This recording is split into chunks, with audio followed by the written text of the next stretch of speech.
할렐루야. 사랑하는 대강의 가족 여러분, 오늘 하루도 하나님의 말씀과 동행하는 삶이 되길 소망합니다. 오늘 함께 나눌 하나님의 말씀은 열왕기상 14장 1절에서 5절 말씀입니다. 그때 여로보암의 아들 아비야가 병든지라 여로보암이 자기 아내에게 이르되 청하건대 일어나 변장하여 사람들이 그대가 여로보암의 아내임을 알지 못하게 하고 실로로 가라. 거기 선지자 아히야가 있나니 그는 이전에 내가 이 백성의 왕이 될 것을 내게 말한 사람이니라. 그대의 손에 떡 10개와 과자와 꿀 한 병을 가지고 그에게로 가라. 그가 그대에게 이 아이가 어떻게 될지를 알게 하리라. 여로보암의 아내가 그대로 하여 일어나 실로로 가서 아히야의 집에 이르니 아히야는 나이가 많아 눈이 어두워 보지 못하더라. 여호와께서 아히야에게 이르시되 여로보암의 아내가 자기 아들이 병들었으므로 내게 물으러 오나니 너는 이러이러하게 대답하라. 그가 들어올 때 다른 사람인 체함이니라. 아멘. 일찍이 하나님께서는 여로보암을 북이스라엘의 왕으로 삼으신 바가 있습니다.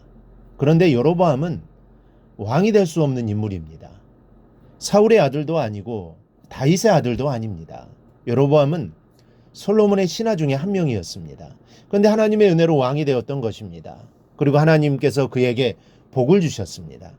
그러나 과거의 왕으로 복을 주셨던 하나님께서 오늘은 여로보암을 향해 무서운 재앙을 예고하시는 말씀이 나옵니다. 여로보암의 아들 아비야가 병들어 죽게 되었던 것입니다. 그러자 다급해진 왕은 자기 아내를 아히야 선지자에게 보냅니다. 아히야 선지자는 여로보암이 북이스라엘의 왕이 될 것을 예언했던 선지자였습니다. 아마 여로보암은 선지자에게 좋은 소리를 듣기를 원했을 것입니다. 왜냐하면 전에 자기에게 왕이 될 것이라고 좋은 말을 해주었던 선지자였기 때문에, 그래서 아들의 회복과 자기 왕국의 복된 내일을 약속받고 싶었을 것입니다.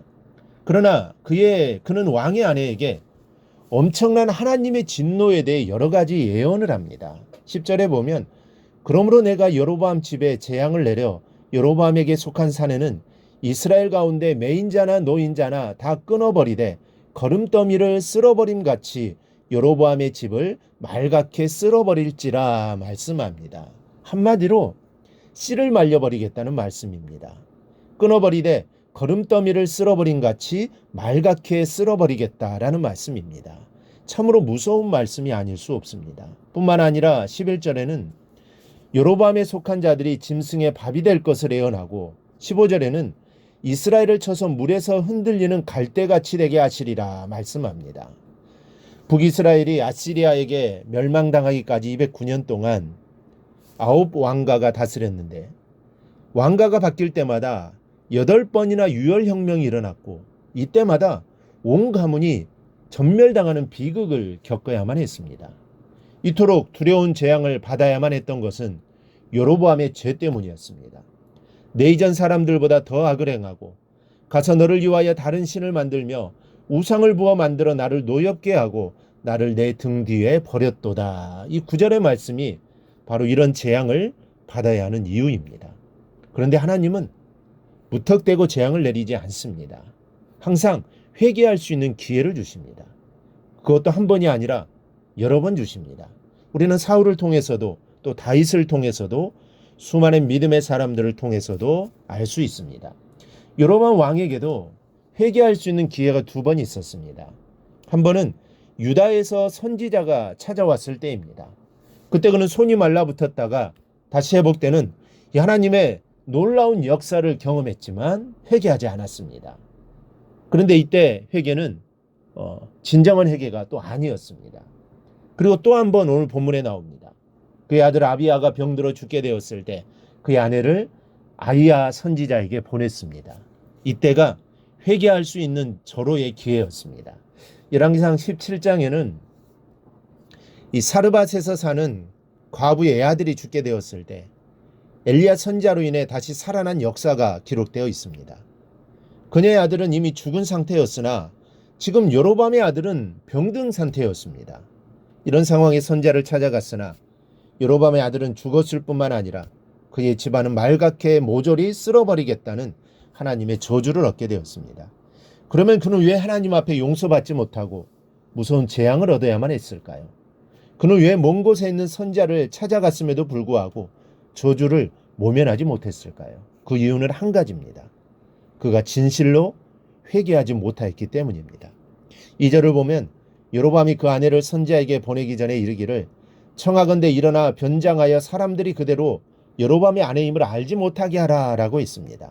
그리고 5절에는 하나님께서 아히야 선지자에게 말씀하기를 그가 들어올 때 다른 사람인 채 할 것이라 하셨습니다. 여로보암은 왜 선지자를 찾아가면서 아내를 변장하여 자기의 아내라는 사실을 숨기려 했는가 하는 문제입니다. 그것은 자기가 자기의 죄를 알고 있었기 때문입니다.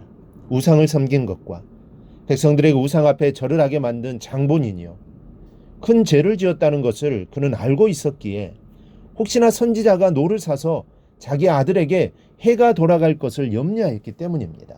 그러나 하나님이 이런 마음을 모르실 리 없습니다. 이미 다 알고 계셨던 것입니다.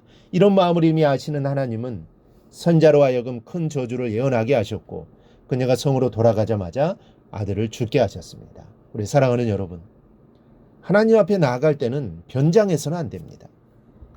내 자신의 모습을 숨기려고 해서도 안 됩니다. 오직 제된 그 모습 그대로 나아가야 합니다. 믿음의 옷이 더럽거든 모두 벗어버리고 마음이 더럽거든 심령을 찢으며 나아가야 합니다. 이것이 하나님 앞에서 은혜를 입는 지름길인 것입니다. 오늘 말씀을 통해 되어지는 일들을 우리가 살펴보면서 우리도 하나님 앞에서 진실되게 서는 여러분이 되기를 바랍니다. 그리하여 하나님의 은총을 듬뿍 받는 우리 성도들이 다 되기를 주님의 이름으로 축원합니다.